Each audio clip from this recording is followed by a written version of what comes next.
welcome to my channel, the ultimate destination for jaw-dropping content that will surprise, inspire, and entertain you every step of the way.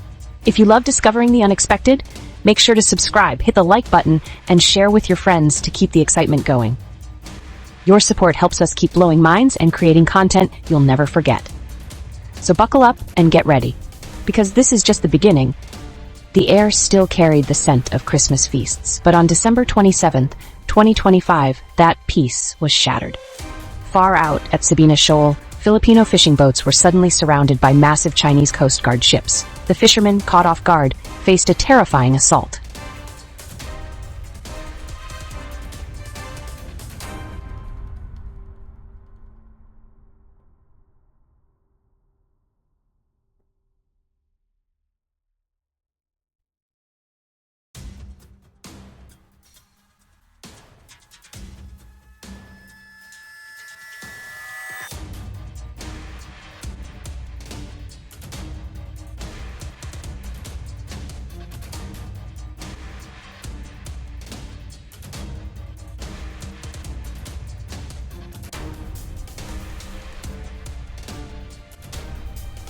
Water cannons erupted from the Chinese vessels, tearing through wood and tossing men overboard. The fishermen scrambled for cover, their boats battered by the onslaught. This was no warning, it was a message. You are not welcome here. News broke in our NBC newsroom. Fishing boats in distress, attacked by Chinese vessels well within the Philippines' exclusive economic zone. Local officials reported injuries and severe damage.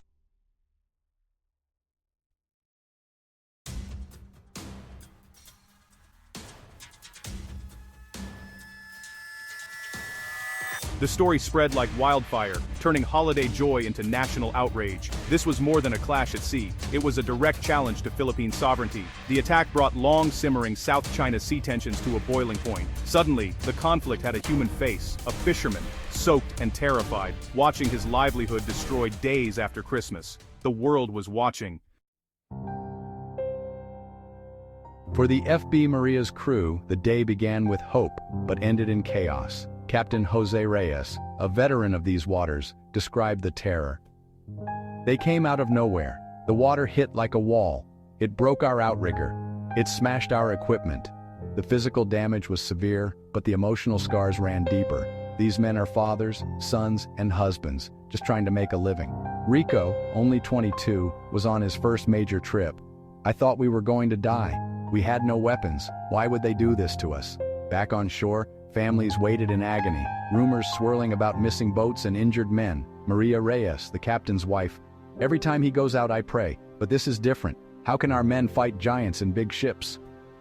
The attack devastated their only source of income. The story of the FB Maria was not unique. Other boats suffered the same fate. This was economic warfare against the most vulnerable. The human cost is real. Families left in fear, children wondering if their fathers will return. It's not about maps or treaties. It's about survival. The attack was meant to terrorize, to drive them from their ancestral waters. Now, uncertainty hangs over these villages. The South China Sea dispute is no longer abstract, it's personal.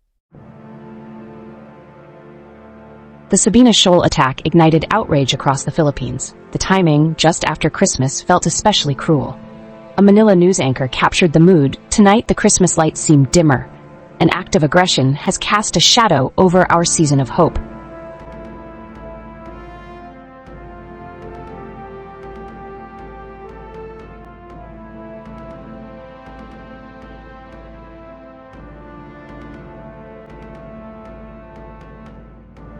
In Manila, thousands marched to the Chinese embassy, waving flags and chanting, "Our waters, our rights." The protest was a powerful display of unity. Students, activists, fishermen, all standing together. President Santiago addressed the nation. "We will not be intimidated. We will defend every inch of our territory."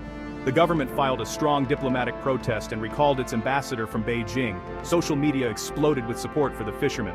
Ateneng West Philippine Sea trended for days. Artists, musicians, and business groups rallied to aid the affected communities. Instead of dividing the nation, the attack united Filipinos in defense of their sovereignty. The country stood as one. In Beijing, the response was swift and unyielding. The Chinese government denied all accusations, claiming their Coast Guard was conducting routine patrols in Chinese waters. Filipino boats, they said, were engaged in illegal activities. State media pushed this narrative, showing maps with the 9-line and portraying China as the victim. There was no mention of water cannons or damaged boats, only provocations by the Philippines.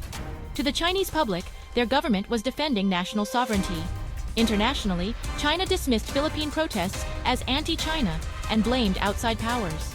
The Chinese embassy in Manila accused the Philippines of sensationalizing the incident. This wall of denial is a familiar tactic. Repeat the same message, ignore the evidence. The divide between the two countries' narratives has never been wider. At the heart of the conflict is a battle over the rules of the sea. The Philippines bases its claim on UNCLOS, which grants an exclusive economic zone 200 nautical miles from shore. Sabina Shoal is well within this zone. In 2016, the Permanent Court of Arbitration ruled in favor of the Philippines, invalidating China's 9-line. The ruling was clear. The Philippines has sovereign rights over these waters. China rejected the decision, insisting on historic rights and refusing to participate. Since then, China has ignored the ruling, building islands, and harassing other nations' vessels. This is more than a territorial dispute. It's a test of international law itself. Can a powerful nation simply ignore a legal ruling? The attack on Filipino fishermen is China using force to assert a claim already ruled invalid. For the Philippines, this is about defending a rules-based order, not just fishing rights. The world is watching to see if law or power will prevail. The Sabina Shoal incident is a clash between might and right. The Philippines stands with international law, armed with the 2016 ruling. It fights for a world where disputes are settled by law, not force. China wields overwhelming power, its ships, its economy, its military. Beijing's strategy: make its presence permanent, hoping the world will accept its control. If might prevails here, the precedent is dangerous for everyone. The global order built after World War II is at stake. The world cannot be a passive observer. Supporting the Philippines is about defending the rule of law. The choice: a world governed by laws or by force. The fishermen of Sabina Shoal are waiting for our answer.